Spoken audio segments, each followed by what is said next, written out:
بسم اللہ الرحمن الرحیم۔ آج کل پاکستانی سیاست پوری دنیا میں جگ ہنسائی کا ایک نمونہ پیش کر رہی ہے، اور حیرت ہوتی ہے کہ یہ بڑے بڑے علماء، یہ بڑے بڑے سیاستدان، یہ پڑھے لکھے لوگ اور قوم کے ساتھ وفاداری کا دم بھرنے والے، آخر ان کو ہو کیا گیا ہے؟ کس طرح اپنے بھائیوں کے اوپر، ایک دوسرے کے اوپر کیچڑ اچھال رہے ہیں اور ایک دوسرے کو گالیاں دے رہے ہیں، الزامات کی بارش کر رہے ہیں۔ پھر جو سوشل میڈیا کے اوپر ان کے ریمارکس آتے ہیں ایک دوسرے کے ساتھ، کارٹون جو بنائے جاتے ہیں، خاص کر کارٹون کیا بلکہ میں نے کثرت کے ساتھ اس طرح کی چیزیں دیکھی ہیں کہ عام طور پر کتوں یا گدھوں کی تصویریں اور اس کے منہ کاٹ کر ان سیاسی لیڈروں کے منہ کے ساتھ چپکا کر، اس طرح یہ ایک چیز سوشل میڈیا کے اوپر ہمیں، تو آپ بتائیے کس قدر ذلت ہے، کس قدر خواری ہے۔ اور خاص کر نواز شریف صاحب کی تقریر جو انہوں نے وہاں ٹیلی فونک خطاب کیا ہے یا ان کے سیاسی جلسے کو، وہ سن کر تو حیرت پر حیرت بھی طاری ہے اور شدید غصہ بھی ہے، افسوس بھی ہے کہ اس بندے نے تو سارے ریکارڈ توڑ دیے، اور بالکل دوسرے الطاف حسین بلکہ اس سے زیادہ شدت کے ساتھ اس نے انتقامی انداز اختیار کیا ہے کہ صرف اس کی کرپشن کے اوپر کیوں ہاتھ ڈالا گیا ہے۔ جو ادارہ بھی اس کی حمایت کرے وہ ادارہ گویا صحیح ہوتا ہے، جج صاحبان اگر اس کی حمایت کریں وہ پھر صحیح ہیں، پولیس اس کی حمایت کرے وہ صحیح ہیں، فوج اس کی حمایت ہمیشہ کرے چاہے یہ غلط ہو چاہے ٹھیک ہو، تو پھر وہ صحیح ہیں۔ تو صرف یہ نواز شریف کا معاملہ نہیں ہے، میں نے دیکھا دوسرے لیڈر بھی اسی طرح کا انداز اختیار کرتے ہیں۔ جب ان کے ساتھ ان کے مطابق فیصلہ نہیں ہوتا تو وہ کہتے ہیں دھاندلی ہوئی ہے یا میرے ساتھ انصاف نہیں ہوا ہے۔ اور پھر بہت ہی جو معاملہ، افسوسناک معاملہ یہ ہے کہ دیکھیے اس کے بعد جو ہمارے پرائم منسٹر عمران خان صاحب نے تقریریں کی ہیں، وہ بھی اسی انداز سے اس کا ایک جواب ہے، اور کوئی پرماننٹ سلوشن کی طرف نہیں آ رہے ہیں، اور وہ ججوں سے درخواست اور اس طرح کی باتیں کر رہے ہیں کہ پلیز اور اللہ کا واسطہ آپ کو، بھائی یہ نہیں، یہ سب ایک ہی سسٹم ہے، یہ آپس میں یہ محکمے ملے ہوئے ہیں، یہ آپس میں ان کی دوستیاں ہیں، ان کے دلوں میں اللہ کا ذرا بھی نہ وقار ہے نہ اللہ کا ڈر ہے۔ اور ہمارے جو آپ چیف جسٹس سے آپ گزارش کر رہے ہیں، ان کے ساتھ میرا اپنا ذاتی طور پر واسطہ پڑا ہوا، جب یہ سیشن جج تھے، اگر آپ کو میری بات کا یقین نہیں آتا ہے تو بابر اعوان ابھی زندہ ہیں، آپ ان سے پوچھ سکتے ہیں کہ جب گلزار بٹ صاحب کی عدالت میں میرا کیس لگا تھا اور ایک جھوٹا مقدمہ اور مذہبی مقدمہ بنا دیا گیا تھا، تو گلزار بٹ صاحب نے اس میں کیا کردار ادا کیا تھا، اور اب یہ آگے بڑھتے بڑھتے وہ چیف جسٹس صاحب بن گئے۔ تو مزاج ان کا وہی ہے، ان کے اندر وہ صلاحیت ہی نہیں ہے، ان کے اندر وہ مومنانہ اوصاف ہی نہیں ہے، ان کے اندر وہ مومنانہ جرأت ہی نہیں ہے کہ یہ فیصلے کر سکیں، اور خوف ہوتا ہے ان کے اوپر، لالچیں ہوتی ہیں ان کے اوپر۔ اور میں حیران ہوں کہ پرائم منسٹر ہو کے بھی اگر آپ ان لوگوں کو کنٹرول نہیں کر سکتے ہیں، اور ہمارے آرمی چیف بھی، وہ اور زیادہ مجھے افسوس ہے، چونکہ میں خود فوجی ہوں، 70th لانگ کورس سے میں پاس آؤٹ ہوا تھا، پاکستان آرمی کی یونٹ 7 پنجاب ریجمنٹ میں نے جوائن کی تھی۔ بعد میں انہی چیزوں کی وجہ سے میں جب ان کے اوپر کڑتا تھا، ان کو ایمان عقیدے کی بات بتاتا تھا، تو ان بھائیوں نے مجھے اپنے سے آؤٹ کر دیا۔ بہرحال کوئی بات نہیں، میں تو اس وقت سے 34 سال سے یہ نظریاتی جنگ لڑ رہا ہوں، کیونکہ ہم نے اس جنگ کو لڑنا ہے، چاہے وہ سرحدوں کی حفاظت ہو چاہے نظریات کی حفاظت ہو، ہم نے تو مل کے لڑنا ہے، کیونکہ نظریاتی سرحدوں کی حفاظت کرنا یہ زیادہ مشکل کام ہے۔ تو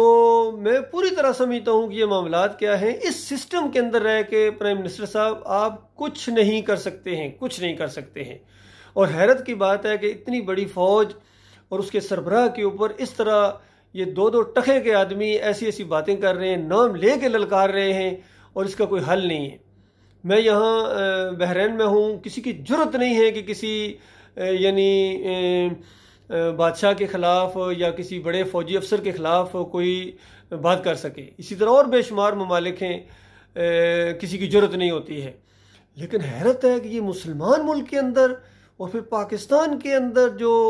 اس نعرے کے ساتھ لیا گیا تھا کہ پاکستان کا مطلب کیا، لا الہ الا اللہ، کہ اللہ کے علاوہ کوئی معبود نہیں ہوگا، یہاں اللہ کی حکومت ہوگی، اللہ کی حاکمیت ہوگی اور اللہ کی بندگی ہم کریں گے، یہاں اسلام کو پریکٹیکلی نافذ کریں گے اور یہاں شریعت نافذ ہوگی، گویا جس طرح شریعت کا بھی مطالبہ کرتے رہتے ہیں یہ علماء، خاص کر فضل الرحمان صاحب، اسی طرح طارق القادری صاحب اور طارق جمیل صاحب بھی اس کی بھیک مانگتے ہیں، اور کتنے یہ جو ساجد میر صاحب ہیں، یہ سارے کے سارے شریعت نافذ کر دو۔ ان کو ہوش نہیں ہے کہ شریعت جس دن نافذ ہوئی، پہلی جو شک اس کی ہوگی، پہلی شک جب نافذ کی جائے گی تو فضل الرحمان صاحب چیخ اٹھیں گے، طارق القادری صاحب کی چیخیں نکل جائیں گی، اور جتنے بھی دوسرے اور کتنے سیاسی لیڈر ہیں یہ پاگل ہو جائیں گے کہ یہ کیا کر دیا ہے۔ پہلی شک اس کی یہ ہوگی کہ تمہارے رب کا یہ آخری فیصلہ ہے کہ اس کے علاوہ کسی اور کی بندگی نہیں ہوگی، اس کے علاوہ کسی کو داتا، دستگیر، مشکل کشا، حاجت روا، غریب نواز نہیں کہا جائے گا۔ یہ سارے القاب واپس لے لیے جائیں گے جو نادانوں نے اور ہمارے آباء و اجداد نے ان کو دیے تھے، یہ سارے القاب ان سے چھین لیے جائیں گے۔ یہ ان کا ایک ہی لقب ہوگا، اموات غیر احیاء، یہ مردہ ہے، ان کے اندر زندگی کی رمق تک باقی نہیں ہے، ان کی ہڈیاں خاک ہو گئی ہیں، قیامت سے پہلے کوئی مردہ سر نہیں اٹھا سکتا ہے۔ مردہ اور داتا، مردہ اور دستگیر، مردہ اور حاجت روا، مردہ اور غوث الاعظم، مردہ اور مختار کل، اور واسطے، وسیلے، رکوع اور سجدے یہ نہیں چلیں گے کیونکہ یہ شریعت کے خلاف ہے۔ اور پھر دیکھیے شریعت کے اندر تو یہ ہوگا کہ کسی مؤذن کو اس کی اذان دینے کی اجرت نہیں دی جائے گی، یہ تو شریعت ہے۔ کسی امام کو امامت کی اجرت نہیں دی جائے گی، تعویذ گنڈا ختم کر دیا جائے گا، پیری مریدی ختم کر دی جائے گی، اور کوئی مسلک نہیں چلے گا، نہ دیوبندیت رہے گی، نہ بریلویت رہے گی، نہ اہل حدیثیت رہے گی، نہ سلفیت رہے گی، نہ کوئی صوفیزم ہوگا، اور نہ ہی جمہوریت رہے گی۔ یہ ہے شریعت۔ تو بتاؤ کون تیار ہے شریعت کو ماننے کے لیے؟ کس طرح بغاوت کا علم بلند کیا ہوا ہے اللہ رب العالمین سے۔ کیا تم نہیں جانتے ہو کہ یہ کتاب اللہ کی کتاب ہے؟ کیا آپ کو نہیں معلوم ہے کہ اللہ کے آخری نبی محمد صلی اللہ علیہ وآلہ وسلم ہیں؟ کیا آپ کو نہیں معلوم ہے کہ چور کے ہاتھ کاٹے جاتے ہیں، اللہ کا حکم ہے، اور اسی طرح بدکار کو کوڑے مارے جاتے ہیں، اور اگر وہ شادی شدہ ہو تو اس کو رجم کیا جائے گا؟ کیا آپ کو نہیں معلوم ہے یہ کہ خالق کائنات کا یہ حکم ہے؟ ان احکامات کو کون ظالمانہ سزائیں کہتا ہے؟ چلو اس نے تو بول دیا تھا، لیکن دوسرے بھی تو ظالمانہ ہی سمجھ رہے ہیں، تبھی تو ان کو نافذ نہیں کر رہے ہیں۔ تو یاد رکھیے یہ اللہ رب العالمین سے اعلان جنگ ہے، اور سود کا نظام ہماری معیشت، ہماری رگوں کے اندر گھسا ہوا ہے۔ تو سود تو اللہ اور اللہ کے رسول سے اعلانیہ جنگ ہے، اور اس کا اگر 70 درجے کیے جائیں تو سب سے کم جو درجہ ہے اس کا سود کا، وہ اپنی سگی ماں کے ساتھ نکاح کرنا ہے۔ تو اللہ کے بندو بتاؤ کہاں کھڑے ہو، اور آپ کی یہ محنتیں آج کس طرح صرف ہو رہی ہیں؟ بس آپس میں بڑے بڑے لیڈر لڑتے ہیں، ایک دوسرے کے ساتھ جواب دیتے ہیں، ایک دوسرے کے اوپر لعن طعن کرتے ہیں، نیچے عوام تالیاں بجاتی ہے، اور یہ ان کا پورا سسٹم اسی کے اوپر چلتا آ رہا ہے، اور عوام اسی طرح پستی چلی جا رہی ہے۔ مسٹر پرائم منسٹر صاحب، اصل میں 2 بڑے پرابلم میں نے محسوس کیے ہیں جس کی وجہ سے یہ سارے ہنگامے ہو رہے ہیں۔ ایک تو اوورآل عوام مہنگائی کے اس کے نیچے، بوجھ کے نیچے آئی ہوئی ہے، اور وہ چونکہ شعور نہیں رکھتے ہیں اتنا زیادہ، وہ فوراً گھبرا جاتے ہیں۔ آپ کہتے تو رہتے ہیں گھبراؤ نہیں، لیکن وہ گھبرا جاتے ہیں، اور ان کو احساس نہیں ہے کہ یہ مہنگائی تو بہت تھوڑا عذاب ہے۔ جو آپ کے کرتوت ہیں، جو آپ کے عقائد ہیں، جو آپ کا شرک ہے، جو آپ کا کفر ہے، اس کی وجہ سے تو تمہارے اوپر آسمان سے پتھروں کی بارش ہونی چاہیے تھی، لیکن اللہ تعالیٰ نے بہت ہی ہلکا ہاتھ رکھا ہوا ہے، وہ تو پھر موقع دے رہا ہے، بار بار موقع دے رہا ہے۔ اور دوسری بات جو یہ ہے کہ یہ جو بیوروکریسی کا سسٹم ہے، یہ کرپٹ مافیا ہے، اس کو آپ کنٹرول نہیں کر پائیں گے۔ اس سسٹم کے اندر، جمہوریت کے سسٹم کے اندر آپ نہیں کنٹرول کر پائیں گے۔